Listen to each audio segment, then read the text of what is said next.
Good morning, good afternoon, and good evening, wherever you're watching this from. I am Scott Gordon, SVP of Global Delivery here at Vaco. Welcome again to another edition of LinkedIn Live, our Hot Jobs Summer Series. Today I'm talking with Devin Brown, who's a Director of Client Services for Technology at Vaco in the great city of San Antonio. Hey, Devin. And before we get started, I do want Devin to talk about the taco place that he was just talking about before we went live in San Antonio and how good that is. And if you guys have joined me before, we've talked to I've talked to people all over the country and to try to get what the vibe is in their part of the country. It's great to have Devin with us today because he is in San Antonio. As a reminder, I'll be taking questions, audience questions. So drop those in the chat below and get to those if we can. So, Devin, would you please introduce yourself and tell us a little bit about what you do for Vaco in San Antonio? Sure, absolutely. Yeah, Devin Brown, like you said, Director of Client Services here for the Vaco San Antonio office. My job is basically to solve complex problems for clients Yep. within San Antonio, Austin area. And so that's kind of where I concentrate, but also to find dream jobs for technical professionals across the country. Like it. Without giving and this is not in the pre question, so I'm going to throw a wrench at you. All right. So, without saying the client name, of course, Sure. coolest client that you have down there. What do they do? What's their like I said, without giving away their business? What's the coolest client? Kind of tell me what their business is.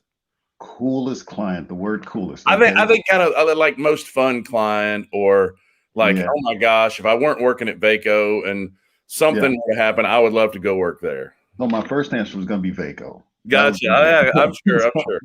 So the second one is we have a large media firm here in Texas that that they interface with a lot of concerts and things like that, and so that's a really cool company here locally that draws a lot of people in. So yeah, that's cool. That's cool. Yeah. That's awesome. So you probably get to go to a bunch of shows and stuff like that. That'd be great. There's concerts all over the city. So yeah, that's fantastic. So let's talk about some trends that you're seeing in San Antonio in technology. And my brother and I were talking about COVID, and I said it's running its course, I think, through the United States right now. So what has been the biggest shift in business that you've seen over the last 18 months, specifically due to COVID? Yeah, we've seen a huge shift within the technology industry due to COVID. I'm going to answer that two ways, from the technical professional side and also from the client side. Yeah, please. From the technical professional side, it's really put the power in the hands of these technical professionals. That they now have an opportunity to choose kind of what they want to do, where they want to go, and then on the flip side, from the clients in these major enterprise companies. They've found that through studies that a lot of the technical professionals who are working from home nowadays, just due to COVID, their productivity is increased.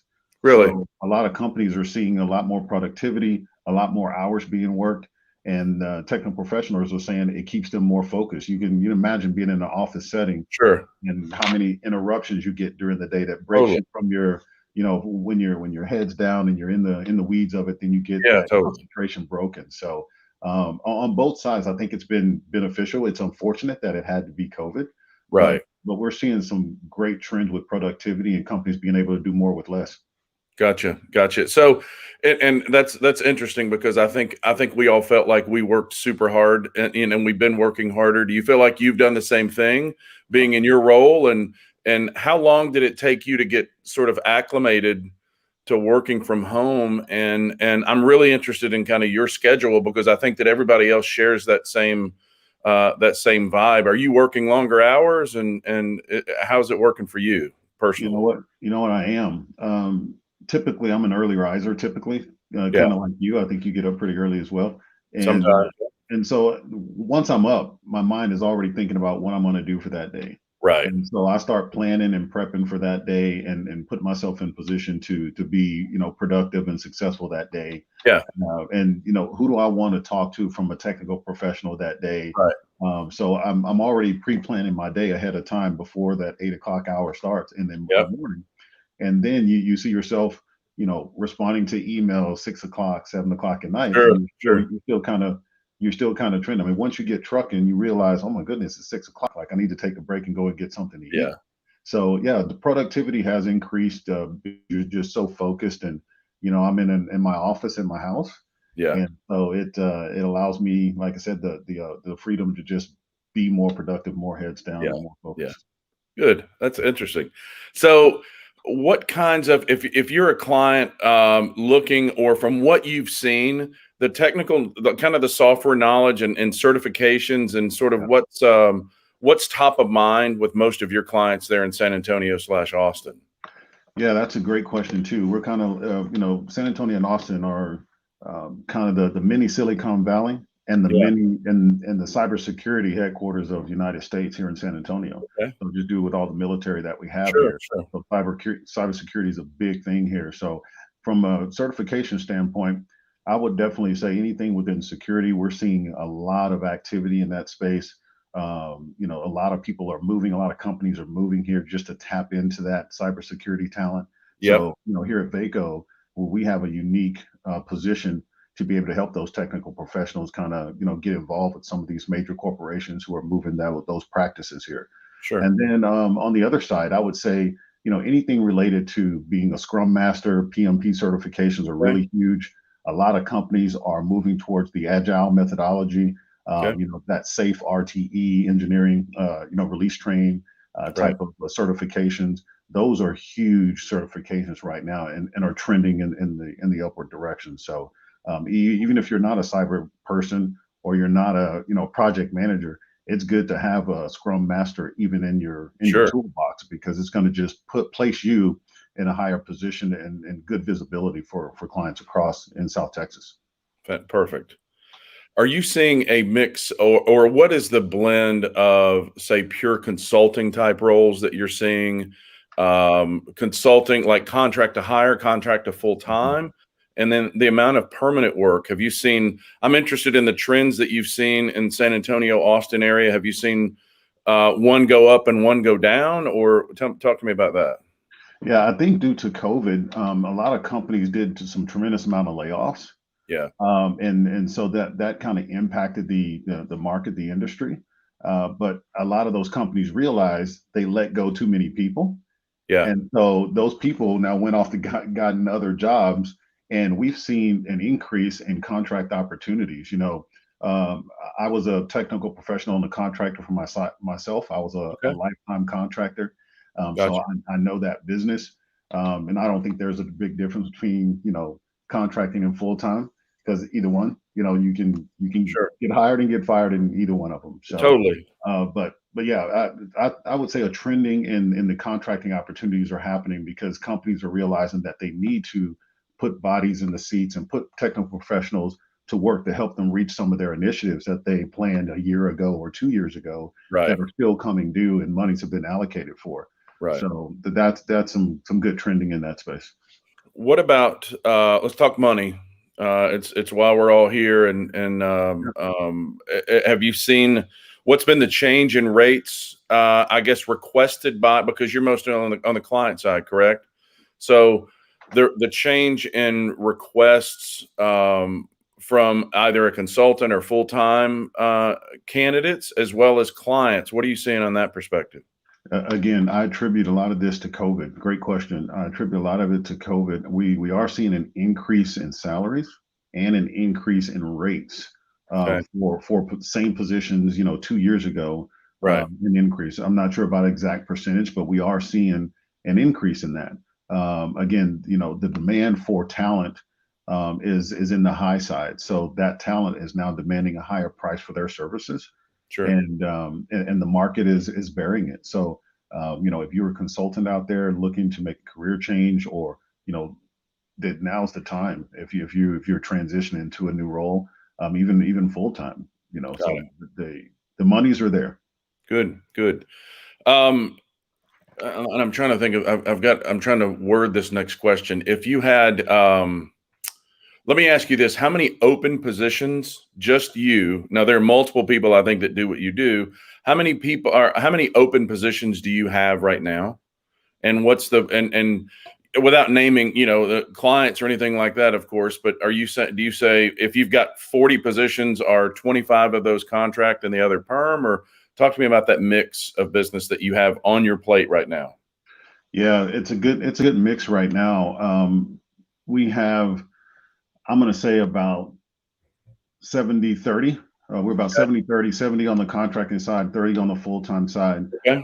that we're seeing with the boards that with the jobs that we have on the boards today. Sure. So it's a pretty good mix. Usually, we deal more on the contracting side, but those full-time roles, and we're having clients that are asking for those full-time roles as well. Gotcha. And so, of course, we're gonna do what we need to do to support our client, because Vaco, we're gonna get it right.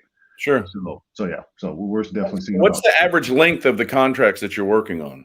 average length right now is 1 year contracts. Really?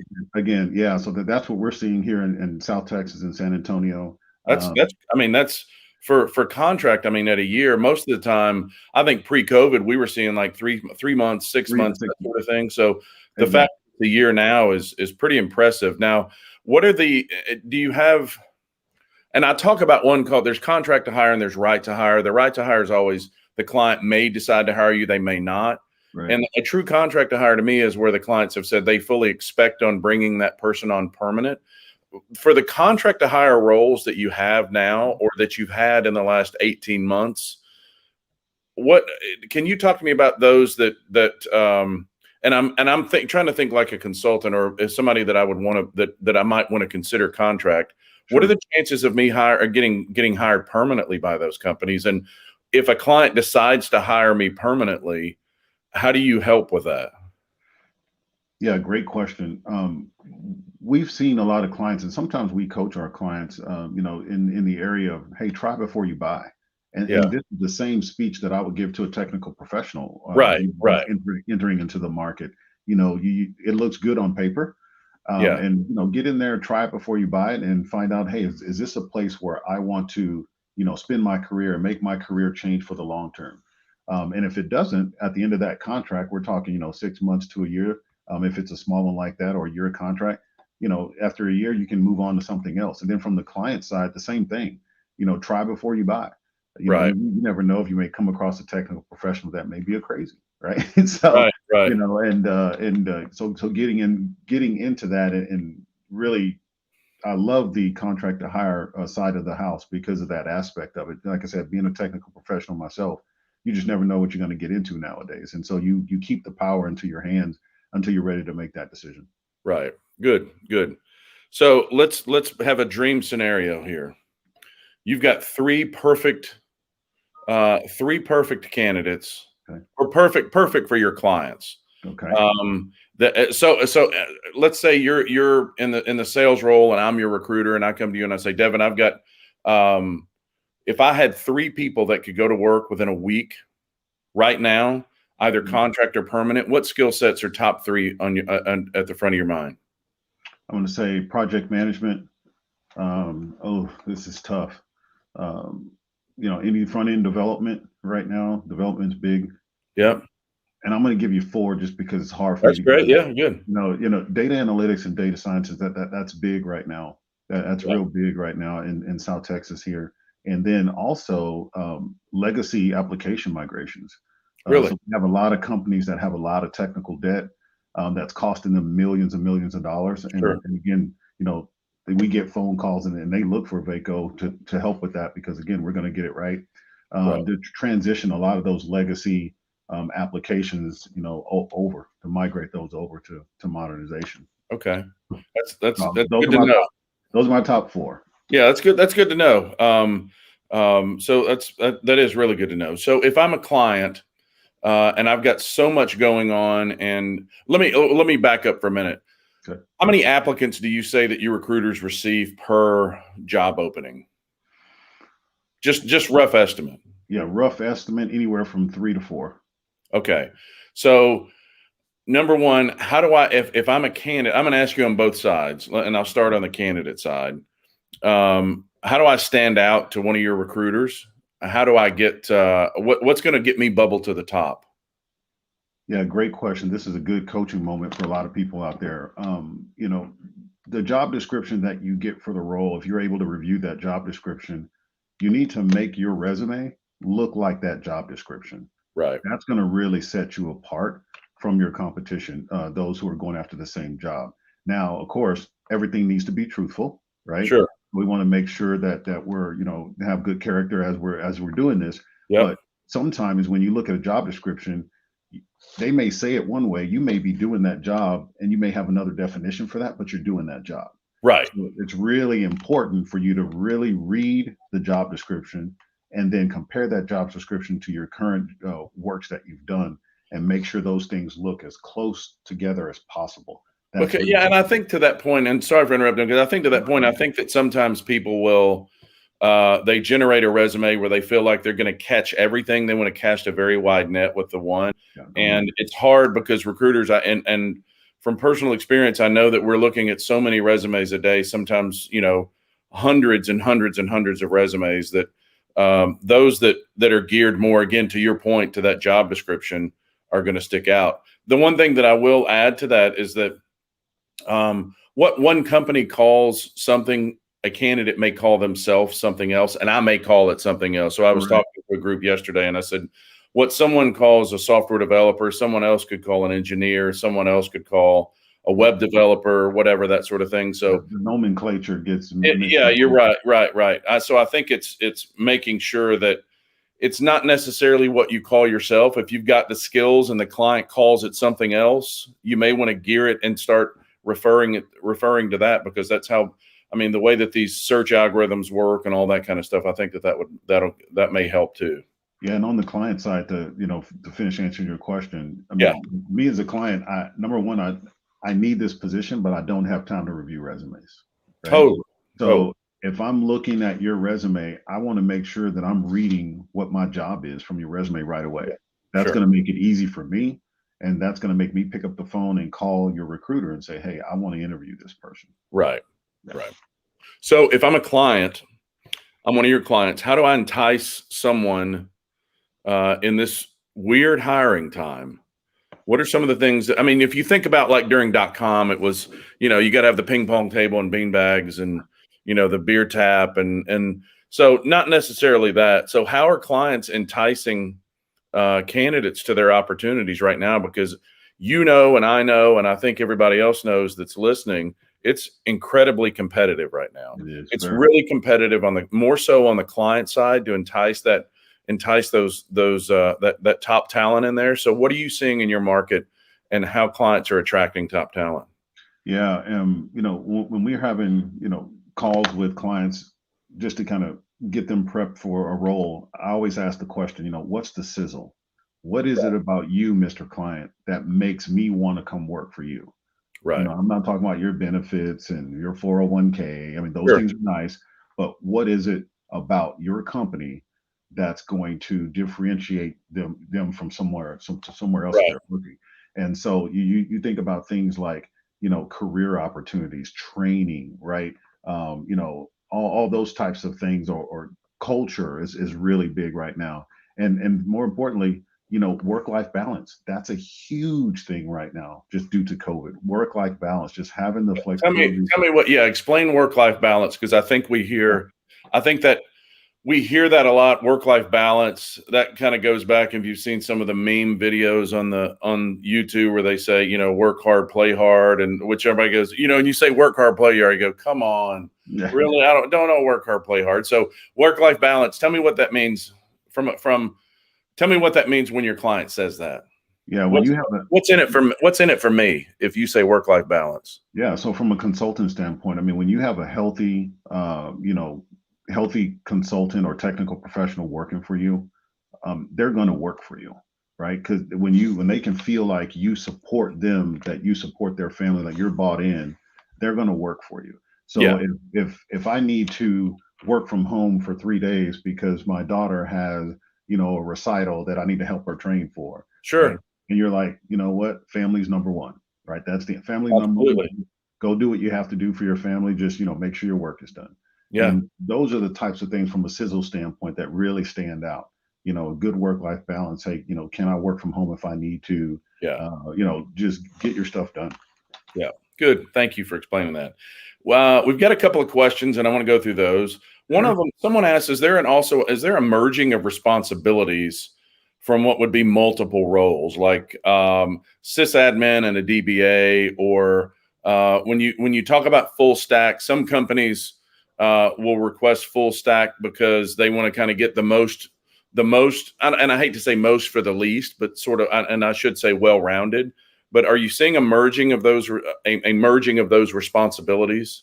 Man, that's a great question. We are seeing some of that. I can tell you about an example. I have a client that right now is looking for a sysadmin person with security, Yeah, which usually a sysadmin person stays in their lane and then they're doing sysadmin work, and a sure. security person doesn't flip over to the other side of the river and does sysadmin work. Right. But we're seeing clients are seeing, hey, can I get this kind of jack of all trades type of guy who can do Yeah. both, right? Or who's very versed in both.